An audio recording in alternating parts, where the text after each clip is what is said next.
Right, so I like to say Barak the Yahweh, Barak the Yahweh Shah, Barak the Yahweh, Barak the Yahweh Shah, Bahashem Rakahat the Dash, double unto the apostles and elders of GMS. And salutation to you brothers out there that's doing this work in truth and sincerity.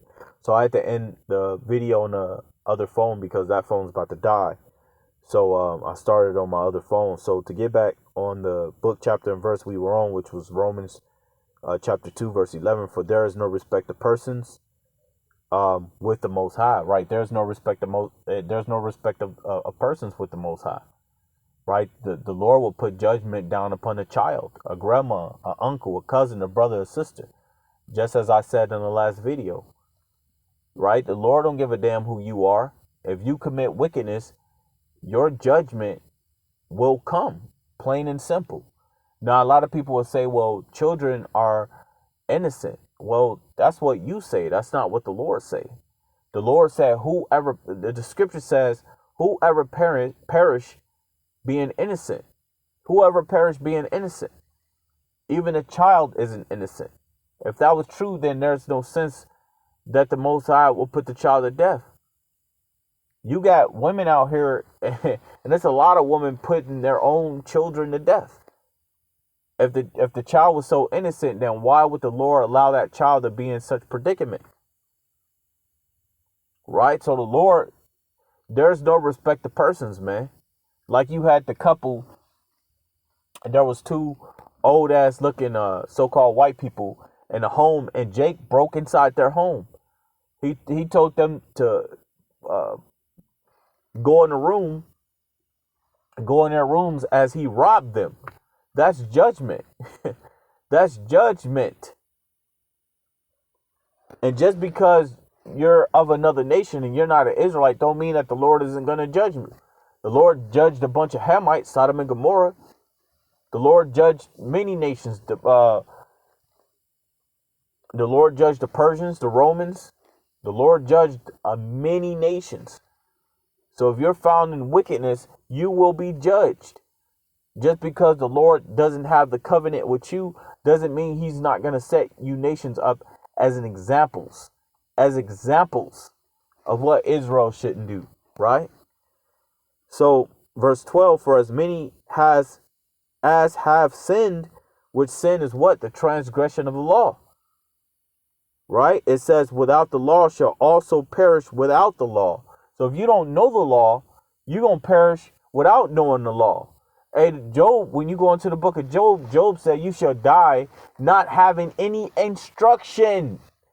A lot of you out here wandering the goddamn earth doing whatever the hell you want to do, and you might not even come across this, man.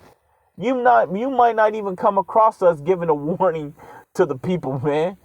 It's a possibility you might catch it at the last minute, or if that, you might not catch it at all, and then you're going to be caught out here like the rest of the people. Right? So it says, for many as have sinned without the law shall also perish without the law. And as many as have sinned in the law shall be judged by the law. It says, for not the hearers of the law are just before the Most High, but the doers of the law shall be justified. Right? Because if you're keeping the law, then you're showing faith. You're showing faith that you believe in Yahweh Shem Yahushua, that you trust in him. That's like saying, okay, if this is just all about keeping the law, then you keep the law and not have to believe in the Most High and the Son. Because as long as you're keeping the law, you're going to be saved. Nah. There's a horde of things that you have to do within this truth. And Lord willing, you could be saved. I'm not going to say you will be. I'll say, Lord willing, you could be saved. What is that? Well, the Lord commanded certain men to go out in the highways and byways and give warning unto his people. The Lord told you to do his will, to do the Most High's will, the Father's will. That's the rehearsing of the righteous acts. To love thy brother, to love thy neighbor, which is Leviticus 19 and 17. Thy neighbor is those that are of their own people. You got to understand when that scripture was written, love thy neighbor as yourself, the Lord was talking to who? He was talking to Israelites, because our people were really coming up against each other. You had Israelites killing Israelites even then, and you have Israelites killing Israelites even now. There's no new thing under the sun. This book is what's bringing our people back into the right state of mind. That's what this book is doing. So Romans chapter 2 verse 14, for when the Gentiles which have not the law do by nature the things contained in the law, these having not the law are a law unto themselves, which show the work of the law written in their hearts, their conscience also bearing witness, and their thoughts the meanwhile causing or else accusing one another. And the day when the Most High shall judge the secrets of men, right? Because there's nothing hidden from the Most High. The scripture says, for the eyes of the Lord are 10 times brighter than the sun. Everything that you're doing is being taken report of and then sending it right back to Yahweh Shai.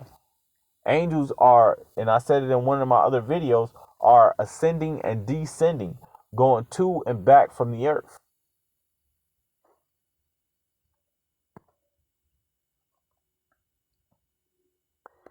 So it says,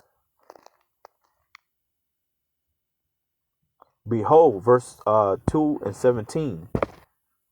It says, behold, thou art called a Jew, and retest in the law, and maketh thou boast of the Most High, and knoweth his will, and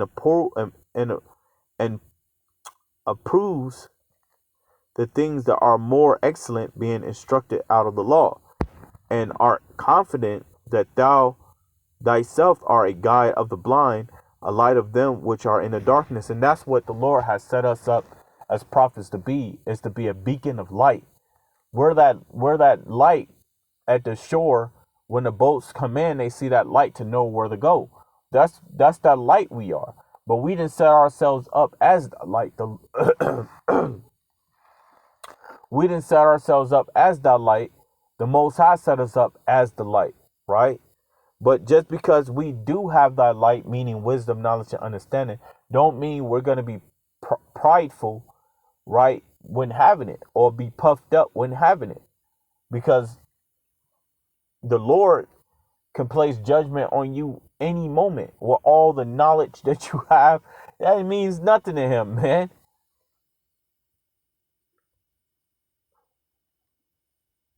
So again, Romans 2 and 20, an instructor of the foolish, a teacher of babes which have form of knowledge and of truth and the law.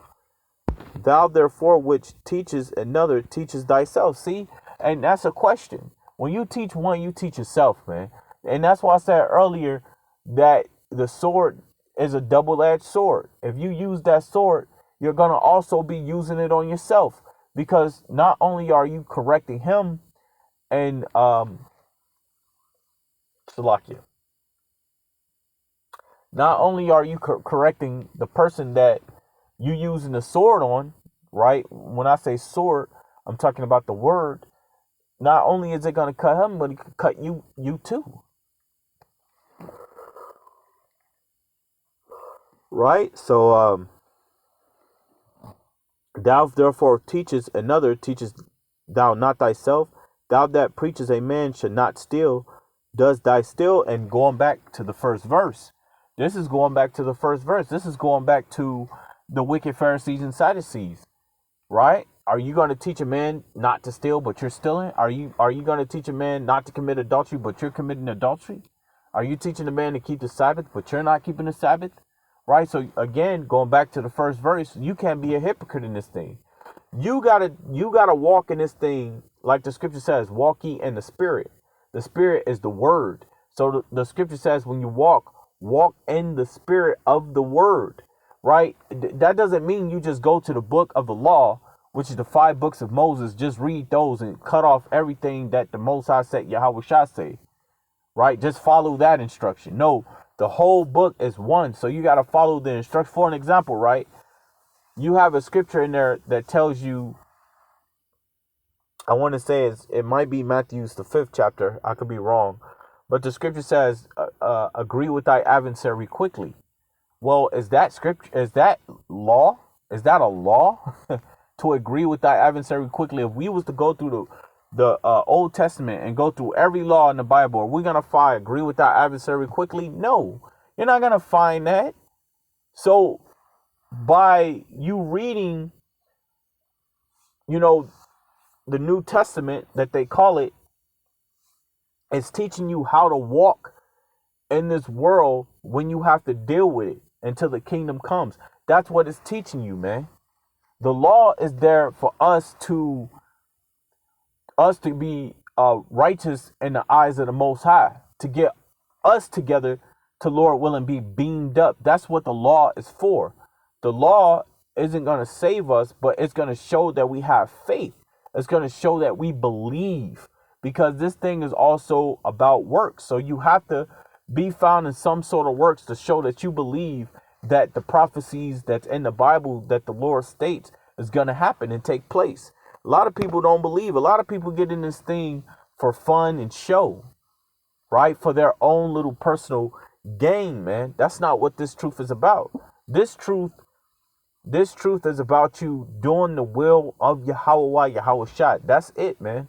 There's no add-ons or takeaways, right? No subtractions, right? It's just do. That's it. So I'm going to end it from there and say Barak the Yahweh, Barak the Yahweh Shai, Barak the Yahweh, Barak the Yahweh Shai, Bahashem, Rakah HaKadosh. The ones, the apostles and elders of GMS, and salutations to you brothers out there that's doing this work in truth and sincerity. I'd like to say Shalom.